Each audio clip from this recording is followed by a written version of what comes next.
नमस्कार आप सभी को। आपने पहले कभी नहीं सुना होगा कि किसी देश के संस्थापक को उसकी ही सेना ने मौत के घाट उतार दिया हो। चलिए बात करते हैं आज बांग्लादेश के पहले नरसंहार के बारे में। 1971 में दुनिया के नक्शे पर एक नया देश बना जिसे हम सब बांग्लादेश के नाम से जानते हैं। बांग्लादेश को बनाने में सबसे बड़ा योगदान अवामी लीग का था, जिसके अध्यक्ष शेख मुजीबुर रहमान थे। 1971 में वे बांग्लादेश के पहले राष्ट्रपति बने। सब कुछ अच्छा चल रहा था, लेकिन 15 अगस्त 1975 को बांग्लादेश की आर्मी के ही कुछ लोगों ने शेख मुजीबुर रहमान और उनके पूरे परिवार की हत्या कर दी। अब सवाल उठता है कि आर्मी के लोगों ने शेख मुजीबुर रहमान और उनके परिवार की हत्या क्यों की थी। कहानी शुरू होती है 14 अगस्त 1975 की रात में। रात के करीब 10 बजे तक मेजर फारूक और मेजर रशीद तय कर चुके थे कि शेख मुजीबुर रहमान को और उनके परिवार को कैसे मौत के घाट उतारा जाएगा। साथ में इन लोगों ने सेना की कुछ यूनिट्स को पहले से ही इन्फॉर्म कर दिया था ताकि वे लोग शेख मुजीबुर रहमान के सपोर्ट में आके कोई एक्शन ना ले लें। अब बात करते हैं 15 अगस्त 1975 की सुबह के 4 बजे 40 सैनिकों के साथ मेजर फारूक और मेजर रशीद ने शेख मुजीबुर रहमान के घर पर धावा बोल दिया और वहां मौजूद गार्ड्स पे हज़ारों राउंड्स गोलियां फायर कर दी। इसी बीच एक सिक्योरिटी गार्ड ने शेख मुजीबुर रहमान को नींद से उठाकर बताया कि घर पर आर्मी के कुछ लोगों ने हमला कर दिया है। शेख मुजीबुर रहमान ने तभी अपने आर्मी जनरल सफ़ीउल्लाह को फ़ोन किया। मुजीब ने बड़े गुस्से में अपने आर्मी जनरल से कहा, तुम्हारे सैनिकों ने मेरे घर पर हमला कर दिया है, उन्हें यहाँ से वापस लौट जाने का आदेश दो। इस पर आर्मी जनरल का जवाब सुन शेख मुजीबुर रहमान भौचक्का रह गए। उसने कहा कि अपने घर से निकलकर इनका सामना करो। इतना कहते ही आर्मी जनरल ने फ़ोन काट दिया। शेख मुजीबुर रहमान के सिक्योरिटी गार्ड ने आर्मी के लोगों को रोकने की पूरी कोशिश की, लेकिन नाकामयाब रहे। मेजर फारूक और मेजर रशीद की अगुवाई में आर्मी के लोगों ने घर का दरवाज़ा तोड़कर घर के अंदर आ गए। उन्होंने शेख मुजीबुर रहमान को सरेंडर करने के लिए कहा, लेकिन शेख मुजीबुर रहमान निडर खड़े रहे। तब शेख मुजीबुर रहमान ने मेजर फारूक से पूछा, तुम लोग क्या चाहते हो? जवाब में मेजर फारूक ने कहा, तुम्हारी मौत। इतना कहते ही मेजर फारूक और मेजर रशीद ने शेख मुजीबुर रहमान को गोलियों से भून दिया। शेख मुजीबुर रहमान को मारने के बाद मेजर फारूक और मेजर रशीद शेख मुजीबुर रहमान के परिवार पर टूट पड़े, जिसमें शेख मुजीबुर रहमान की पत्नी फजील तुन्स नेसा और उनके तीनों बेटे शेख कमाल, शेख जमाल और शेख रसेल, जिनकी उम्र सिर्फ 10 साल थी।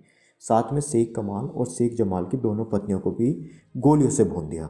यहाँ पर एक बड़ा मज़ेदार किस्सा ये है कि आर्मी के कुछ लोग शेख रसेल को छोड़ने की बात कर रहे थे, जिस पर मेजर फारूक ने कहा था, इसका खून भी बहा दो, वरना ये बड़ा होकर हमारा खून बहाएगा। आर्मी के लोगों ने सिर्फ शेख मुजीबुर रहमान के परिवार को ही नहीं मारा था, बल्कि शेख मुजीबुर रहमान के भाई शेख नसीर और उसके परिवार को, यहाँ तक कि दोनों के रिश्तेदारों तक को भी ख़त्म कर दिया था। यहाँ पर एक सवाल उठता है कि शेख मुजीबुर रहमान की दोनों बेटियां शेख हसीना और शेख रिहाना कैसे बच गई? तो इसका जवाब ये है कि वे दोनों उस समय जर्मनी में थी। अब बात करते हैं 16 अगस्त की सुबह की। आर्मी की एक टुकड़ी ने शेख मुजीबुर रहमान की डेड बॉडी को छोड़कर बाकी लोगों की डेड बॉडी को इकट्ठा किया। उन सबको ट्रक में डालकर शहर से दूर ले जाकर कब्रिस्तान में एक बड़े से गड्ढे में दफना दिया। जबकि आर्मी की दूसरी टुकड़ी शेख मुजीबुर रहमान की डेड बॉडी को हेलीकॉप्टर से उनके पैतृक गाँव टांगीपारा ले गए। हेलीकॉप्टर गांव में पहुंचता उससे पहले ही वहां मौजूद आर्मी के लोगों ने पूरे गांव को घेर लिया ताकि आसपास के गांव के लोग शेख मुजीबुर रहमान के नमाज जनाजे में शामिल ना होने पाएँ। यहाँ एक और किस्सा है कि डेड बॉडी को अच्छे से साबुन से नहला धुला कर ही दफनाया जा सकता है। आर्मी के लोग शेख मुजीबुर रहमान की डेड बॉडी को सीधे दफनाना चाहते थे, लेकिन गाँव का एक मौलाना इस बात पर अड़ गया कि डेड बॉडी को बिना नहलाए दफनाया नहीं जा सकता। उस समय पूरे गांव में नहाने वाला कोई साबुन उपलब्ध नहीं था। आखिर में कपड़े वाले साबुन से ही शेख मुजीबुर रहमान के शव को नहलाया गया और उनके पिता की कब्र के बगल में ही शेख मुजीबुर रहमान को दफनाया गया। ये थी पूरी कहानी कि कैसे शेख मुजीबुर रहमान को और उसके परिवार को मारा गया था।